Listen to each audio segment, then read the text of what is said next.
नमस्कार साथियों। आज हम लोग एक बहुत ज्वलंत मुद्दे पे बात करने जा रहे हैं।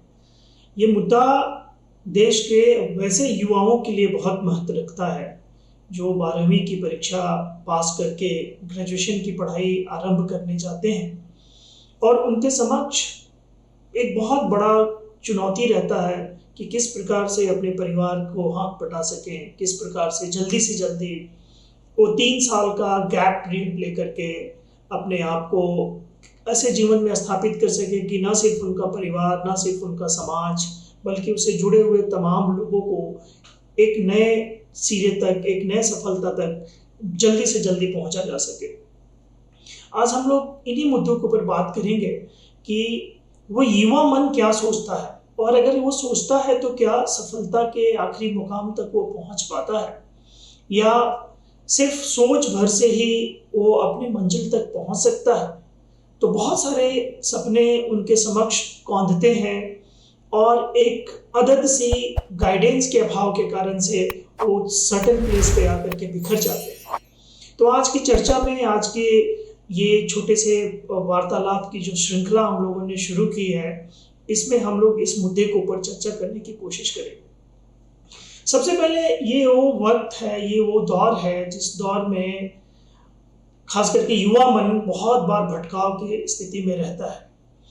वो ये सोचता है कि हम अब क्या करें। 12वीं के बाद वैसे तो हमारे देश भर में बहुत प्रकार के अवसर हमारे समक्ष उपस्थित होते हैं और जब से ये ग्लोबल इम्पैक्ट आया है तब से उसकी श्रृंखला और भी बढ़ गई है। खास करके हम देखते हैं कि एसएससी का एग्जामिनेशन होता है, राज्यों में कई प्रकार के सहायक स्तर के एग्जामिनेशन होते हैं, केंद्र में भी बहुत प्रकार के एग्जामिनेशन होते हैं। 3 साल के बाद ग्रेजुएशन की पढ़ाई के बाद बहुत प्रकार के एग्जामिनेशन होते हैं जिसको सिविल सर्विसेज यूपीएससी के माध्यम से एक प्रमुख एग्जामिनेशन होता है। सीडीएस का एग्जामिनेशन होता है। कुछ लोग डॉक्टर बनने की चेष्टा करते हैं, कुछ लोग इंजीनियरिंग में जाते हैं। अभी लॉ का फील्ड एक बहुत बड़ा फील्ड के तौर पे स्थापित हो रहा है। लेकिन इन सबों में जो सबसे प्रमुख स्थान आज भी है वो है भारतीय प्रशासनिक सेवा में चयनित होने का सपना। भारतीय प्रशासनिक सेवा के माध्यम से आईएएस, आईपीएस, आईआरएस या group A, group B services में नौकरी लेकर के अपने राज्य, अपने घर, अपने परिवार को उत्कृष्ट श्रेणी में स्थापित करने का सपना। तो ये वो एक ऐसा जंक्शन है, एक ऐसा मंजिल है, एक ऐसा पड़ाव है व्यक्ति के जीवन का, ऐसा डोर स्टेप है उनके लाइफ का, खास करके युवाओं के लाइफ का, कि अगर इस दौर को हम बेहतर तरीके से गाइड कर दें, बेहतर तरीके से मार्गदर्शन दे दिया जाए तो शायद सफलता उनके लिए बहुत आसान हो जाती है। लेकिन इसकी प्रेरणा हमें कहाँ से मिलती है? इसकी प्रेरणा हमें वहाँ से मिलती है जब हम ये जानने की कोशिश करते हैं कि आखिर हम करें क्या जीवन में, और करें तो क्या यही करने की आवश्यकता है। तो इन सब बातों के ऊपर अगर हमारे मन में क्लियरिटी रहेगी, जितना हम क्लियर रहेंगे उतना ज़्यादा हमारा कंटेंटमेंट स्ट्रांग होगा और उतना ज़्यादा हम अपने आप को सफलता के करीब पहुंचाते हुए पाएंगे। हमें ये समझने की ज़रूरत है कि हमारे जीवन में कुछ भी शॉर्टकट नहीं है। अगर हम शॉर्टकट मान करके कुछ चलने की कोशिश करेंगे तो हम कहीं भी नहीं पहुंच पाएंगे। और दूसरा एक सबसे प्रमुख चीज़ है कि बहुत छोटे से सपनों को देख करके हम उस सपनों को पाने की जद्दोजहद करें, कोशिश करें, और हो सकता है वो सपने हमें मिल भी जाएं, तो क्या जीवन भर हम अपने आप को कोसने से बचा सकते हैं? हजारों लोगों को हम लोग ऐसे जानते हैं जो भारत के केंद्रीय सेक्रेटेरिएट, जिसको सेंट्रल सेक्रेटेरिएट कहते हैं, उसमें किरानी हैं, क्लर्क हैं, सोशल सिक्योरिटी क्लर्क हैं, तमाम तरीके के लोग हैं जिन्होंने 12वीं क्लास में सपना देखा। जब कुछ उनके समक्ष ऐसा निखर करके आता है, जब वो देखते हैं उनके बीच का ही एक लड़का भारत का ज्वाइंट सेक्रेटरी बन रहा, भारतवर्ष में किसी जगह पे लेक्चर देने जा रहा, किसी प्रोग्राम का इनोग्रेट करने जा रहा, और वो ही बैठ करके अपने टेबल पे वो छोटे कामों को निष्पादित कर रहे हैं, तो उनके मन में एक कसक आती है।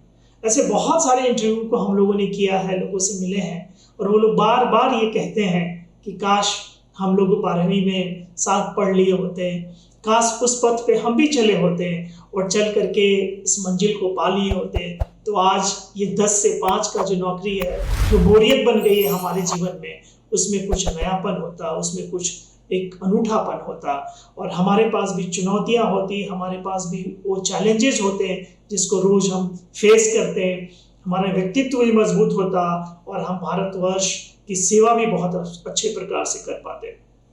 वो उनका मलाल होता है। तो उस तरीके के मलाल को हम किस प्रकार से रोक सकते हैं? वो तभी रोक सकते हैं जब हम बिग सोचना शुरू करें। हमारे पास जब तक सपने बड़े नहीं होंगे, सपने बड़े रखना और बड़े सपनों की सफलता के लिए निरंतर प्रयास करना वो सबसे बड़ा विजय है। बेशक उस प्रयास में हम असफल हो जाएं, वो एक अलग बात है, लेकिन सपने बड़े रख करके उसको अचीव करने की जो कोशिश है, जो प्रयास है, वो निरंतर हर मनुष्य को अपने जीवन में जारी रखने की जरूरत होती है। हमें ये सोचने की जरूरत नहीं है कि हम समुद्र में एक बूंद के समान है। हमें ये सोचने की जरूरत है कि हमारी जो बूंद है वो अपने आप में एक ओशन के समान है, हम किसी से कम नहीं है। हमें बिग सोचने की जरूरत है। जब तक हम थिंकिंग बिग नहीं करेंगे तब तक हमारा माइंड ग्रो नहीं करेगा, बिग बनने के लिए कोशिश नहीं करेगा। तो हम कैसे कर सकते हैं इन सब चीज़ों को अपने जीवन में हासिल? हम बिल्कुल कर सकते हैं। हम ऐसे कर सकते हैं कि हमारी प्लानिंग अगर बेहतर तरीके से हो और उस प्लानिंग में हमारा तैयारी का जो कंपोनेंट है वो बहुत सुदृढ़ तरीके से बनाया जाए। हमारे वैकल्पिक विषय जिसको लेकर के हम इस परीक्षा की परिकल्पना कर रहे हैं, जिसमें हमारा खुद का इंटरेस्ट हो, जिसमें हम जाने कि इस विषय के बारे में हमारे मन में क्यूरियोसिटी हो, जिज्ञासा हो, हमें पढ़ने की ललक हो कि हम अगर इतिहास विषय लेकर के कुछ जानने की कोशिश कर रहे हैं और वो ललक हमारे अंदर है, हो सकता है हम इतिहास को अपना वैकल्पिक विषय ले सकें। बहुत बार संस्कृत, हिंदी, ढेर सारे लोग ऐसे मिले हम लोगों को अपने पिछले 2 दशकों के अनुभव में, जिन्हें हिंदी में बहुत इंटरेस्ट था। वो समाज को एक दर्पण के तौर पे देखते थे और लिखने की कला को अपने मन में डेवलप किया, और डेवलप करने के साथ वो हिंदी साहित्य को एक वैकल्पिक विषय के रूप में चुना और आज आईएएस बन गए हैं। तो अगर ये क्लैरिटी हमारे दिमाग में सही समय पे आ जाती है, इस क्लैरिटी के आधार पे अगर हम अपने आप को निर्धारित कर लेते हैं कि हमें इतने घंटे की पढ़ाई करनी है, हमें इन वैकल्पिक विषयों को साथ पढ़ना है, हमें क्या पढ़ना है और हमें क्या नहीं पढ़ना है। क्या यूट्यूब और ऑनलाइन के ज़माने में सब कुछ ही यूट्यूब और गूगल बाबा और ऑनलाइन से पढ़ना है, या कि पुस्तकों से भी पढ़ना है? तो ये जो मार्गदर्शन है हमारे समक्ष, ये मार्गदर्शन अगर सही समय पे आपके समक्ष प्रस्तुत हो जाता है, मिल जाता है, उपलब्ध हो जाता है, तो निस्संदेह ये मंजिल बहुत मुश्किल नहीं है। मैं अभी भी आपको ये बताना चाहूँगा कि सिविल सर्विसेज की जो परीक्षा है वो देखने में तो मुश्किल लगती है, लेकिन अगर फार्मूला बेस्ड, तरीका बेस्ड, उसके अप्रोच बेस्ड अगर तैयारी करें तो बहुत मुश्किल नहीं है। बहुत सारे एग्जामिनेशन से बहुत इजी है, और बदले हुए सिलेबस, बदले हुए हालात और ग्लोबल वर्ल्ड का जो इम्पैक्ट पड़ा है, जिसके माध्यम से बहुत सारी चीज़ें सहज और सरल रूप से हमारे समक्ष उपस्थित हो जाती है जस्ट एक क्लिक के बाद। तो ऐसे हालत में ये एग्जामिनेशन बाकी ढेर सारे एग्जामिनेशंस के मुकाबले हमारे लिए बहुत आसान, बहुत सरल है।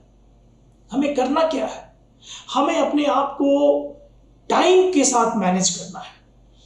12वीं कक्षा के वो विद्यार्थी जो अभी अभी अपनी 12वीं की परीक्षा दिए हैं, ग्रेजुएशन में अपना नामांकन कराने की सोच रहे हैं, तो बहुत बार ये प्रश्न आता है हमारे पास, हम लोगों के पास, कि वैसे बच्चे जो 12वीं कर लिए हैं, अब ग्रेजुएशन कर रहे हैं, ललक है मन में कि ये जो 3 साल है ये हम इसके साथ साथ तैयारी भी करें और ग्रेजुएशन की भी पढ़ाई करें, तो क्या हम ये कर सकते हैं?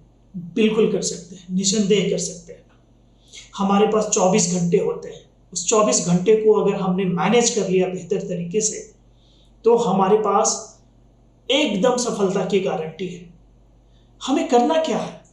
एक अनिवार्य योग्यता के तौर पे स्नातक की डिग्री हर अभ्यर्थी को चाहिए। तो हम 3 से 4 घंटे अगर अपने स्नातक स्तर की परीक्षा और स्नातक स्तर पे ली जाने वाली परीक्षा को अगर पास करने के लिए निर्धारित करना है, उसको अगर हम निर्धारित कर लेते हैं, और बाकी का जो समय हमारे पास 20 घंटा 21 घंटे का बचता है, उसमें हम उसको बहुत ब्यूटीफुली मैनेज करते हैं। 7 घंटे सो लेते हैं, 2 घंटे शरीर को दे देते हैं, कुछ घंटे खाने को दे देते हैं, और 5 घंटे रोज निरंतरता और बिना गैप के एक सस्टेन मोड में वो एफर्ट करते हैं, तो हमारी सफलता की गारंटी हमारे लाइफ स्टाइल के साथ जुड़ करके वहां तक पहुंच जाती है। हम कैसे कर सकते हैं? हम कर सकते हैं कि जब हम ग्रेजुएशन की पढ़ाई करें, तो ग्रेजुएशन की पढ़ाई में मुख्य रूप से 2 सेक्ट्स हैं। अगर हमने ये डिसाइड कर लिया है कि अब हमें ऐसे परीक्षाओं में शामिल होना है जो हमें कलेक्टर बनाता है, हमारे पास बहुत बड़ी रिस्पॉन्सिबिलिटी का एक सागर उधेड़ कर लाता है, और हम देश भर में अपने योगदान के माध्यम से जाने जाते हैं, तो हमें 5 जो प्रमुख विषय हैं, खास करके सिविल सर्विसेज के संदर्भ में, जिसमें इतिहास है, भूगोल है, राजनीति है, इकोनॉमिक्स है और साइंस है। अगर इन 5 विषय में से कुछ विषयों को लेकर के हम स्नातक की पढ़ाई कर रहे होते हैं, तो हमारा 4 जीएस का पेपर तो यहाँ से तैयार हो जाता है, और उसी में से एक हमारा वैकल्पिक विषय भी तैयार हो जाता है। अगर हम उसमें से कुछ चूज कर रहे हैं, कुछ ले रहे हैं, तो हमारे 2 वैकल्पिक विषय के पेपर और 4 हमारे जीएस के पेपर, और मुख्यतः जो हमारा एसी का पेपर होता है, वो पेपर भी इन्हीं पेपरों में से कहीं ना कहीं किसी से कुछ निकल करके आता है। तो कुछ हम वहां से निकाल करके ले आते हैं। रोजाना हम अगर अखबार पढ़ने की आदत अपने आप में डाल लेते हैं, जो हम 6-7 घंटे को निर्धारित कर रहे हैं, और उन 6-7 घंटों में अगर हम 1 घंटा 1.5 घंटा रोज सुबह अखबार पढ़ते हैं, खास करके इंग्लिश अखबार, इंग्लिश न्यूज़पेपर, जो बुनियादी रूप से चटपटा मसालों से दूर रहता है और कंटेंट बेस्ड होता है, एनालिसिस बेस्ड होता है, और राष्ट्रीय और अंतर्राष्ट्रीय इम्पोर्टेंस के मुद्दों को उजागर करने की कोशिश करता है, तो वैसे अखबार को अगर पढ़ते हैं तो हमें थिंकिंग की प्रक्रिया, एनालिसिस की प्रक्रिया के साथ साथ हमारे क्वेश्चन राइटिंग को लिए हमें बहुत तैयार करता है। तो हमें उन सब चीज़ों को उस प्रकार से करने की आवश्यकता है। तो अगर हमने इन वैकल्पिक विषयों का और जीएस के 4 पेपर का और साथ साथ एसएस के पेपर के लिए हम इस प्रकार से तैयारी करते हैं, इनके साथ साथ अखबार पढ़ने की आदत डालते हैं, आपके जुबान, आपके लफ्ज़, आपके अल्फाज, आपकी शैली, आपके बात करने का अंदाज, ये भी आईएएस में बहुत महत्वपूर्ण रखता है।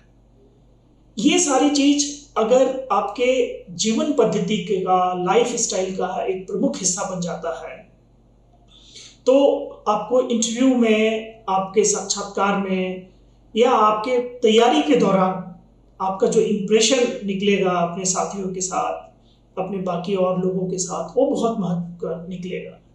और वो कैसे हो सकता है? जब हम अखबार पढ़ें तो शब्दों को भी देखें। शब्द अपने आप में ब्रह्म है, शब्द अपने आप में शक्ति है। बहुत बार हम लोग अपने युवा अवस्था में बीबीसी हिंदी सेवा की सांध्यकालीन सेवा आवश्यक रूप से सुनते थे। उनका विषयों का देखने का दृष्टिकोण, उनके लफ्ज़, उनके अल्फाज, उनके छोटे से अंतराल में बात को समाप्त कर देने की कला, ये सब कुछ हम लोगों ने वहाँ से सीखा, और उसको जीवन में हम लोग बहुत बार प्रयोग के तौर पे उतारे भी। और आज भी जब हम लोगों को हमारे पास अपनी बात को कहने का बहुत छोटा अंतराल मिलता है, दिया जाता है, तो हम लोग कोशिश करते हैं ये वो ट्रेनिंग जो हम लोगों ने बीबीसी सुन करके या सांध्यकालीन सेवा का करंट अफेयर्स के विषय को सुन करके सीखा था, वो हमारे सामने आता है और हम लोग उसी प्रकार से करते चले जाते हैं। तो जैसे हम लोगों ने इन सारे चीज़ों को सीखना शुरू किया, हमारे आंसर राइटिंग की क्वालिटी बढ़ती गई। आंसर राइटिंग की क्वालिटी समय को ध्यान में रख करके हमें निर्धारित करने की आवश्यकता है। जैसे हम समय को ध्यान में रख करके आंसर अपने निर्धारित समय के साथ लिखने की आदत डाल लेते हैं, और दोनों परीक्षा, खास करके स्नातक स्तर की परीक्षा भी आपके साथ साथ चल रही है, उसकी भी तैयारी आप कर रहे हैं, और ये जो सिविल सर्विसेज की परीक्षा की तैयारी जो आप कर रहे हैं, तो दोनों एक साथ अगर सामंजस्य स्थापित करके किया जाए तो बहुत मुश्किल नहीं है, एकदम ड्यूरेबल है और हम कर सकते हैं। और खास करके हम युवाओं को देखते हैं, जब वो चलाते चलाते अपने गाड़ी को चलाते समय, अपने बाइक को चलाते समय एक तरफ कान पे मोबाइल लगाए हैं, एक तरफ बाइक चला रहे हैं और दोनों को बैलेंस किए हुए, तो वो तो बहुत मुश्किल चीज है। उसको जब आप बैलेंस करके इस तरीके से कर सकते हैं, तो ये तो पढ़ाई है, इसको भी आप बैलेंस कर सकते हैं, इसमें भी आप सफल हो सकते हैं। और सिर्फ आपको मेंटल टफनेस की आवश्यकता है। अगर मेंटली आप टफ हैं तो 24 घंटों को बहुत बेहतर तरीके से आप मैनेज कर सकते हैं। कितनी सारी किताबें हैं, कितनी सारी पुस्तकें हैं, जो पुस्तकें हमें ये बताती है कि कैसे बड़े सोच का जो नतीजा होता है, जो हमारा ब्रेन अपने आप को तैयार करता है, वो कहीं ना कहीं हमें बड़ा फल ही देता है। तो थिंक बिग, ग्रो बिग की कॉन्सेप्ट पे हमें सोचने की आवश्यकता है, और न सिर्फ सोचने की आवश्यकता है, बल्कि अगर हमने इस पद्धति को अपने जीवन शैली का हिस्सा बना लिया, इस पद्धति को अपना करके अपने मंजिल तक के पहुंचने के रास्ते को, उस सफर को अपने जीवन शैली में उतार लिया, तो मंजिल बहुत दूर नहीं है, मंजिल एकदम आपके पास में आपका इंतजार कर रही है। शारीरिक रूप से स्वस्थ रहिए, अच्छा सोचिए, वैसे लोगों से दूर रहिए जो लोग नकारात्मक सोच रखते हैं। नकारात्मक सोच के लोगों के साथ रहने से बेहतर है आप स्वयं अकेला रहिए। आप अपने आप में एक फुल यूनिवर्स हैं। आप बहुत बार उस यूनिवर्स के साथ बात कीजिए। जब आपका मस्तिष्क आपके साथ, आपके कमांड में होगा, तो आलस आपके आसपास नहीं भटकेगी और आप निसंदेह दोनों चीज को बैलेंस करके सफलता के मकाम तक पहुंचेंगे। तो मैं ये उम्मीद करता हूं, और खास करके वैसे लोगों के साथ जो दूरवर्ती प्रांतों में रहते हैं, भारतवर्ष की राजधानी से कोसों दूर हैं, मीलों दूर हैं, लेकिन उनके सपने यहाँ यूपीएससी के आसपास आके मंडरा रहे हैं। वो जो धौलपुर हाउस की बिल्डिंग है, उसके इर्द गिर्द घूम रहे हैं, तो बस उसके गेट को क्रैश करना है और अपने आप को सफल बना करके एक ऐसे व्यक्ति के तौर पे स्थापित होना है जो धरती पे आए तो जाने का कभी नाम ना ले, और जाए भी ऐसे तो कभी ना जाए। इन्हीं शब्दों के साथ आप सब लोगों को बहुत बहुत शुभकामनाएं, बहुत बहुत मुबारकबाद। आपको ईश्वर सफल करे और आपको अपने सपनों का मंजिल जरूर मिले। शुक्रिया, धन्यवाद।